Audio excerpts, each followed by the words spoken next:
को मैं भली भांति सुन रहा हूँ। ये कोई पार्लियामेंट नहीं है जो ये उठ के खड़ा हो जाएगा। तो हमारी प्रशंसा में लिख, हमने यात्री बचा दिए। मैंने कहा ठीक है साहब लिखूंगा। तो जैसी मेरे से लिखी गई वो मैंने लिख दी। आप दिल पर हाथ रखकर सुनना। और मैं कहना चाहता हूं कि अगर हमने इस तरह से विमान अपहरण जैसे समझौते नहीं किए होते तो वीरप्पन नाम का पाप हिंदुस्तान की धरती पर जीवित नहीं रहा होता। वीरप्पन जीवित इसलिए कि हमारे देश में समझौतावादी परंपरा है। इस विषय पर मैंने कविता लिखी, तभी आपके बीच पढ़ता हूं, क्योंकि 3 साल से आया नहीं हूं, इसलिए आपके लिए नई कविता है। जिन्होंने 1-2 ने सुन भी रखी हो वो ऐसे सुनना कि नहीं सुनी। मैं ताजों के लिए समर्पण वंदन गीत नहीं गाता, मैं ताजों के लिए समर्पण वंदन गीत नहीं गाता, दरबारों के लिए कभी अभिनंदन गीत नहीं गाता। कौन भले हो जाऊं लेकिन मौन नहीं हो सकता मैं। और पता चलेगी कि आप मुझे कितना कितना छू रहे हैं उसको। कौन भले हो जाऊं लेकिन मौन नहीं हो सकता मैं। पुत्र मोह में शस्त्र त्याग कर द्रोण नहीं हो सकता मैं। पुत्र मोह में शस्त्र त्याग कर द्रोण नहीं हो सकता मैं। कितने ही पहरे बैठा दो मेरी क्रुद्ध निगाहों पर, कितने ही पहरे बैठा दो मेरी क्रुद्ध निगाहों पर।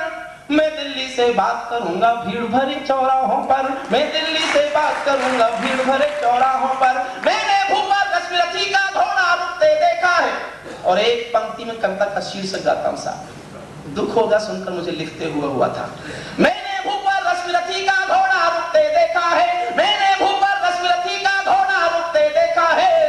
5 तमंचों के आगे दिल्ली को झुकते देखा है, 5 तमंचों के आगे दिल्ली को झुकते देखा है। मैं दिनकर का वंशज दिल्ली को दर्पण दिखलाता हूँ, इसीलिए मैं केवल अग्निगंधा गीत सुनाता हूँ, इसीलिए मैं केवल अग्निगंधा गीत। जैसे घटना घटी, नई सरकार को कुछ उपमाएं मिली थी, पत्रकारों ने दी थी।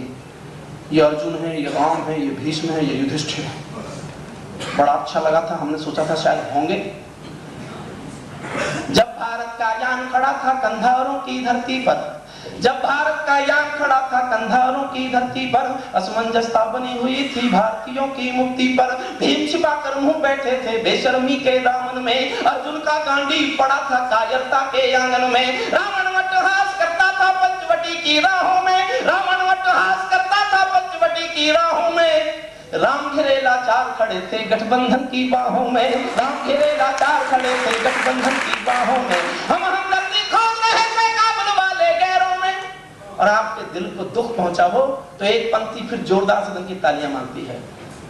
हम हमदर्दी खोज रहे थे काबुल वाले गैरों में, हमने टोपी जाकर रख दी अफगानों के पैरों में, हमने टोपी जाकर रख दी हमने टोपी जाकर रख दी अफगानों के पैरों में। जो अफगानी आतंकों की शैली करते देखे थे, जिनके बाजू केसर की क्यारी तक बढ़ते देखे थे, जो दामन में ओसामा लादेन छिपा कर बैठे थे, अपनी आंखों में पिंडी के नैन छिपा कर बैठे थे, उनके साथ उस नक्कारी से मेरा भारत चला गया और वार्ता करने उनके दरवाजे पर चला गया, और वार्ता करने उनके दरवाजे पर चला गया। भारत खून सने हाथों से हाथ मिलाने पहुंच गया, एक शेर कुत्तों के आगे पूंछ हिलाने पहुंच गया, एक शेर कुत्तों के आगे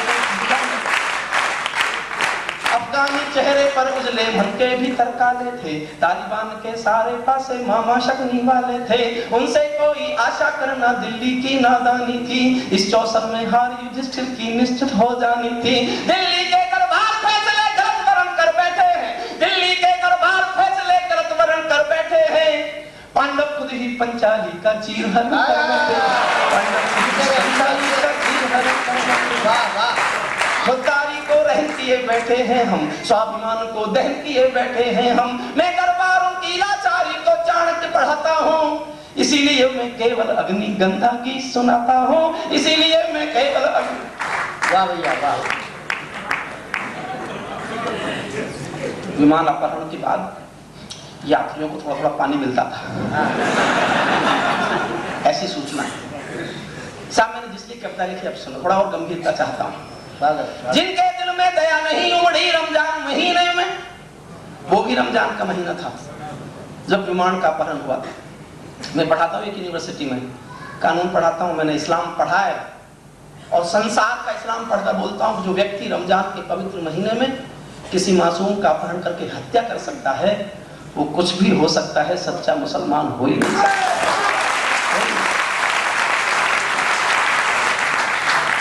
पर हमारा तो देश धार्मिक बहुत है। एक चौधरी साहब ने सेंट्रो कार खरीद ली गन्ने की पैसे से। गांव के पंडित के पास गया कि हवन कर दो, सेंट्रो लाया। और गांव का पंडित हवन तो जानता था, सेंट्रो क्या होती है ये नहीं जानता था। उसने चौधरी से कहा सेंट्रो क्या है, कोई लड़की है क्या? चौधरी ने समझा बेवकूफ पंडित है, इसको तो धर्म का ज्ञान ही नहीं है, इससे नहीं कराऊंगा हवन। बंबई आ गया, बंबई के 5 स्टार होटल के पंडित के पास गया, धर्म की जादी क्या था। उससे कहा पंडित जी सेंट्रो लिए हवन कर दो। ध्यान देना मेरी बात पर। वो 5 स्टार का पंडित था, उसने कहा सेंट्रो कार बहुत अच्छी है चौधरी साहब, लेकिन हवन क्या होता है?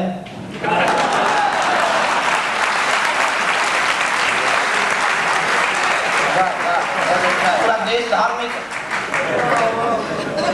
एक सरदार जी की भैंस गुरुद्वारे में जाकर उसी ग्रंथी को गुस्सा आ गया, सरदार को पकड़वा के बुलवा लिया, गुस्सा किया, आपकी भैंस गुरुद्वारे में चली आती है, बांध के नहीं रखते। सरदार जी ने हाथ जोड़े ग्रंथी के, माफ करो पशु है, इसे क्या पता कहाँ जाना चाहिए कहाँ नहीं जाना चाहिए, मैं आज तक आया हूं क्या?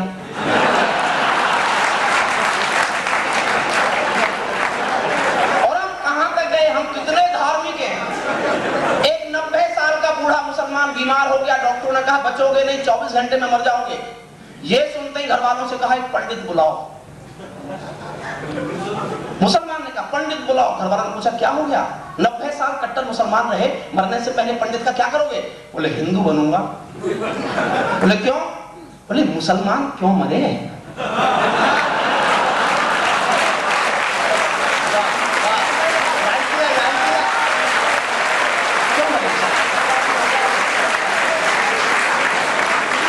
जिनके दिल में दर्द नहीं, जिनके दिल में दया नहीं, उमड़ी रमजान महीने में, उनको फर्क नहीं मासूमों के मरने में जीने में। और मैंने केवल एक पंक्ति लिखने के लिए करता लिखी। मुझसे कहा गया कि क्या करते भाई, क्या करते, कोई रास्ता था क्या? अरे हमने आतंकवादी छोड़कर यात्री बचा लिए, हमारी प्रशंसा तो करते नहीं हो, इसके सिवा क्या कर सकते थे? मैंने इसलिए कविता लिखी कि मैं देश की जनता को बता सकूं कि हम क्या कर सकते थे। मैं एक रास्ता गाता हूं इस परोपकार संस्थान के प्रोग्राम में। शंकर केजरीवाल जी आपकी अध्यक्षता में एक रास्ता गाता हूं, आपको लगे दिल्ली की बैठी हुई केंद्र सरकार के सामने कि इस रास्ते को दिल्ली केवल एक बार अपना कर देख ले, तो मैं दावा कर सकता हूं दुनिया भर में हवाई जहाजों के अपहरण का इतिहास ही समाप्त हो जाएगा। रास्ता में गाता हूं, रास्ता में गाता हूं, समर्थन आपका मानता हूं। आपको लगे रास्ता हमारे पास था जो हम कर सकते थे, हम कर नहीं सके। अगर आपको लगे भविष्य में कभी ऐसी घटना घटे तो इस रास्ते पर भी चलकर देखा जाए, तो मेरा साथ देना सुनना।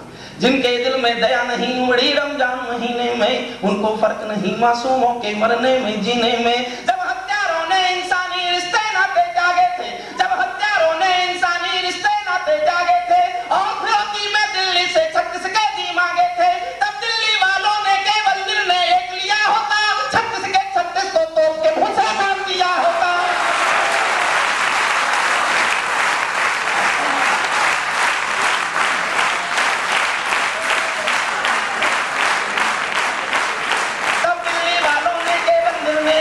होता 36 के 36 को तो। और अहिंसक कविता पढ़ रहा हूं, केवल बांधा है और कुछ नहीं किया।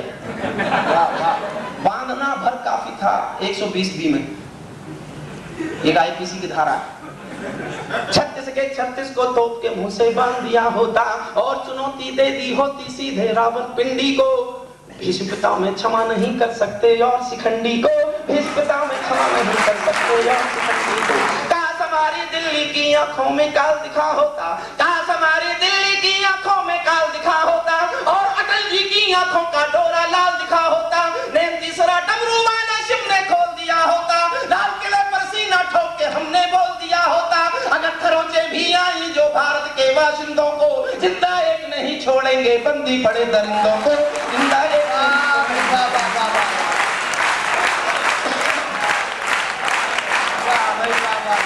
जिंदा एक नहीं छोड़ेंगे बंदी पड़े दरिंदों को।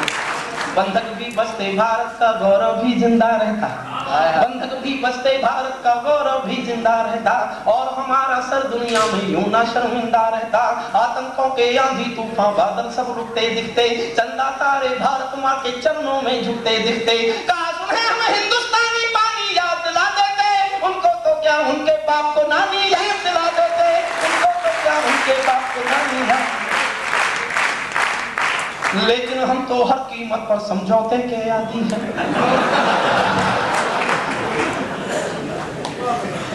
हमारे धैर्य का बांध टूट सकता है। ये धैर्य का बांध है कि बिडला सीमेंट का जोड़ है? पहेलियां पूछी जा रही हैं, देश के सबसे बड़े सब्र के बांध का नाम बताओ। लोग जवाब लिख रहे हैं, वाजपेयी जी के सब्र का बांध। अद्भुत कहानियां लिखी गई, तब पढ़ता हूं। लेकिन हम तो हर कीमत पर समझौते के आदी हैं, लेकिन हम तो हर कीमत पर समझौते के आदी हैं। गाल पे चाटा खाते रहने वाले गांधीवादी हैं, गाल पे चाटा खाते। एक नाम मेरी कविता में आता है, 54 साल की राजनीति की अस्मिता का एक नाम मेरी कविता में लिखा है। उसका नाम सुनकर आपके दिल में आदर की एक भी हिलोर उठे, सम्मान की एक भी हिलोर आपके दिल में पैदा हो, तो ये सदन आपकी तालियां सुने। पूरा ये बडला पांचवी सभागार आपकी तालियां इसलिए सुने जिससे पता चलेगा कि उस व्यक्ति को ये देश आज भी कितना प्यार करता है, कितना याद करता है। सुन, लेकिन हम तो हर कीमत पर समझौते के आदी हैं, गाल पे चाटा खाते रहने वाले गांधीवादी हैं। ये कायरता का ना खेल हुआ होता, ये कायरता का ना खेल हुआ होता, धरती पर सरदार पटेल हुआ होता।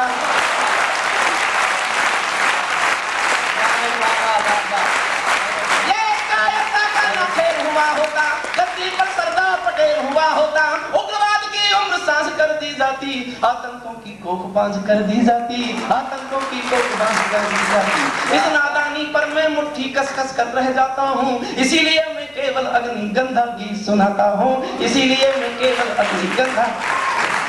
और मेरी सारी शिकायत केवल सरकार से नहीं है साहब, माफ करना, मेरी शिकायत उन परिवारों से भी है जिनके रिश्तेदार हवाई जहाज में थे। बहुत बढ़िया बात, वाह वाह। क्या कहेगा इतिहास की एक बात नहीं मिला कहने वाला, एक बात नहीं था जो कह सके हवाई जहाज में मेरा बेटा मरता हो तो मर जाए, देश का सर नीचा नहीं होना चाहिए। इस एहसास को भी सुनना, बंधक जन के परिजन भी सब खुद गर्जी में झूल गए। ध्यान चाहूंगा आपका, बंधक जन के परिजन भी सब खुद गर्जी में झूल गए।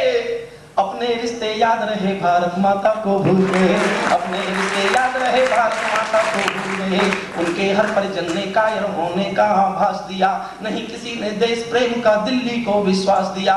काश कि उनके परिवारों ने हिम्मत न तोड़ी होती, हमने जग में देश प्रेम की नई कथा जोड़ी होती।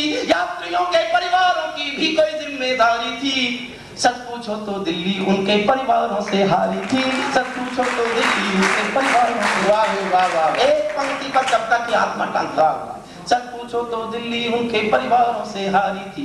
क्या ये देश उन्हीं का है जो युद्धों में मर जाते हैं?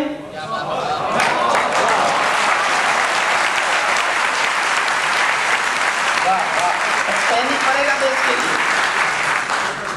उत्तर प्रदेश सरकार ने पहली बार सबसे अधिक शहीदों को, करगिल के शहीदों को पैसा दिया, 10-10 लाख। अच्छा लगा, हमने सरकार की प्रशंसा की, बधाइयां दी। लेकिन ऐसे भी कुछ मंत्री थे, कुछ विधवाएं, शहीदों की विधवाओं ने अपनी समस्या बताई तो पान खाते खाते बोले और क्या चाहिए, 10 लाख दे तो दिया। तो लगा कि जैसे वो शहादत की कीमत का बदला चुका हुआ मान लेते। तब हमारा एक छोटा भाई कवि है विनीत चौहान, वो लिखता है, 2 पंक्ति उसके नाम से पढ़ता हूँ।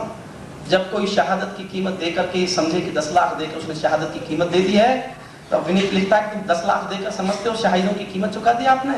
लो मैं 20 लाख देता हूं तुम किस्मत के हेठों को, सीमा पर लड़ने को भेजे मंत्री अपने बेटों को।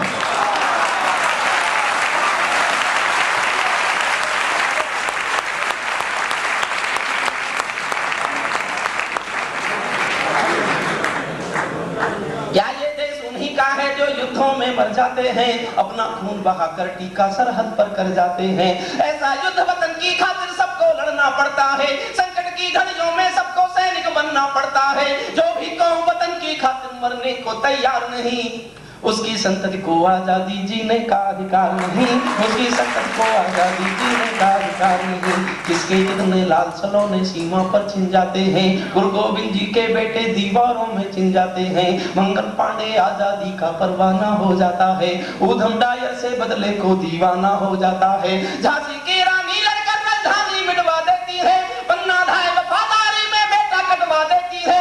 घास फूस की रोटी खाकर राणा नहीं लड़े थे क्या, बंदा बैरागी के तल पर हाथी नहीं चढ़े थे क्या, ये गाथा उनको सूरज की लाली में रख देती है।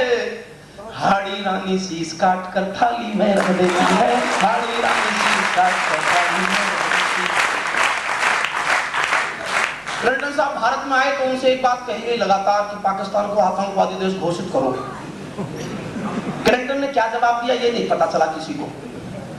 फिर देश की सरकार अमेरिका गई, वहां उससे कहा पाकिस्तान को आतंकवादी देश घोषित करो। उसने भी जो जवाब दिया वो नहीं छपा, मुझे मालूम है।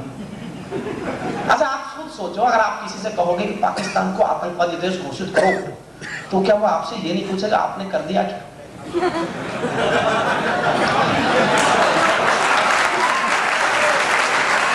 बोले नहीं हमने नहीं किया, हमारे संबंध ठीक है, आप कर दो।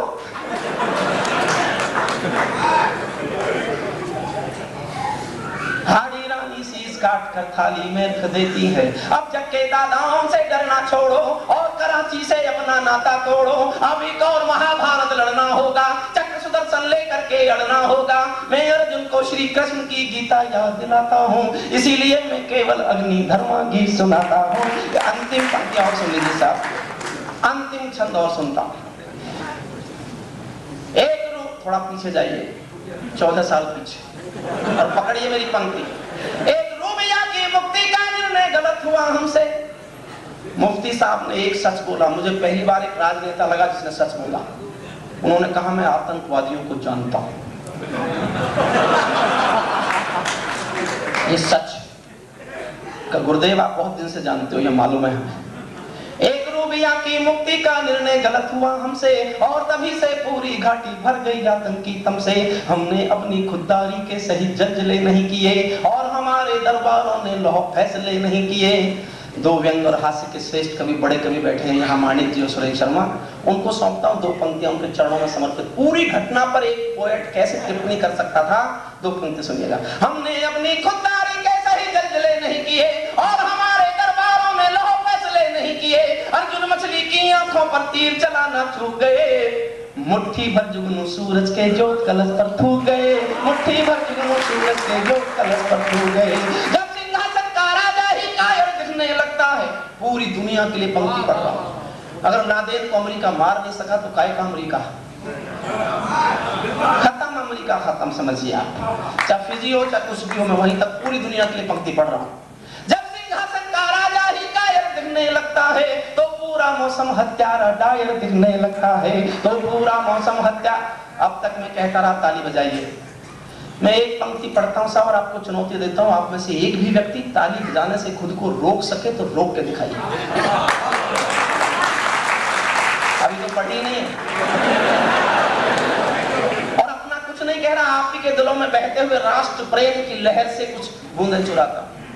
हर किसी उस दिल में जिसमें देश का प्रेम बहता है, जिस दिल में देश का प्रेम हिलोरे मारता है, उसमें से कुछ बूंदें चुराता हूं और एक पंक्ति पढ़ता हूं और आपको मजबूर करता हूं कि एक एक व्यक्ति यहां से वहां तक ताली बजाएगा। सुनना, जब सिंहासन का राजा ही कायर दिखने लगता है तो पूरा मौसम हत्यारा डायर दिखने लगता है। आखिर यूं डरते डरते दुनिया से क्या ले लेंगे हम, आखिर यूं डरते डरते दुनिया से क्या ले लेंगे हम। कोई दिल्ली मांगेगा तो क्या दिल्ली दे देंगे हम,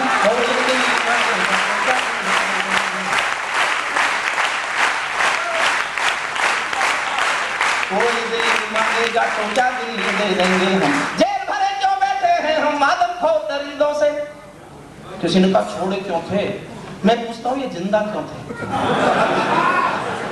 8 साल तक चार्जशीट नहीं दी गई, चार्जशीट 8 साल तक। अभी 2 साल तक मुंबई में एक व्यापारी भरत शाह जेल में पड़ा रहा। चलो हाँ हो गया ठीक, चलो कोई नहीं कोई नहीं। भरत शाह जेल में पड़ा। मैंने बंबई के लोगों से पूछा भरत शाह व्यापारी जेल में क्यों पड़ा है। बोले साहब उसने नंबर 2 के पैसे से फिल्म बनाई।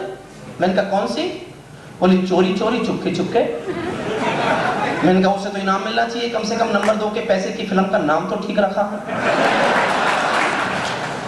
और साहब माफ करना, मुझे सबसे कड़वी पंक्ति बोल रहा हूं, अगर नंबर 2 का पैसा इस्तेमाल होने पर किसी को जेल होती है तो हिंदुस्तान का कौन कौन आदमी जेल में जाएगा, हिसाब लगाना मुश्किल हो जाएगा आपका।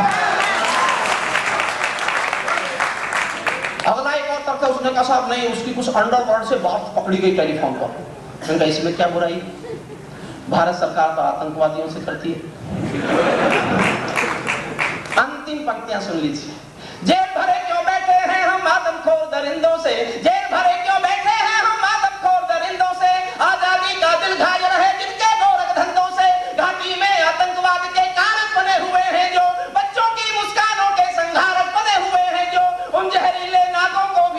पिलाती है दिल्ली, मेहमानों जैसी बिरयानी चिकन खिलाती है दिल्ली, मेहमानों जैसी बिरयानी चिकन खिलाती है दिल्ली। उन जहरीले ना, अंतिम 4 पंक्तियां जोश में पढ़ता हूँ और आप जोश में तालियां मारते। उन जहरीले नाचों को भी दूध पिलाती है दिल्ली, मेहमानों जैसी बिरयानी चिकन खिलाती है दिल्ली। कानूनों की हथकड़ियों को कड़ा करो, इनको फांसी के तख्तों पर खड़ा करो। पागल कुत्ते की हत्या मजबूरी है, गद्दारों को फांसी बहुत जरूरी है, गद्दारों को फांसी बहुत जरूरी है। मैं बजरंगबली को उनकी ताकत याद दिलाता हूँ, इसीलिए मैं केवल अग्नि गंगा जी से। बहुत बहुत धन्यवाद।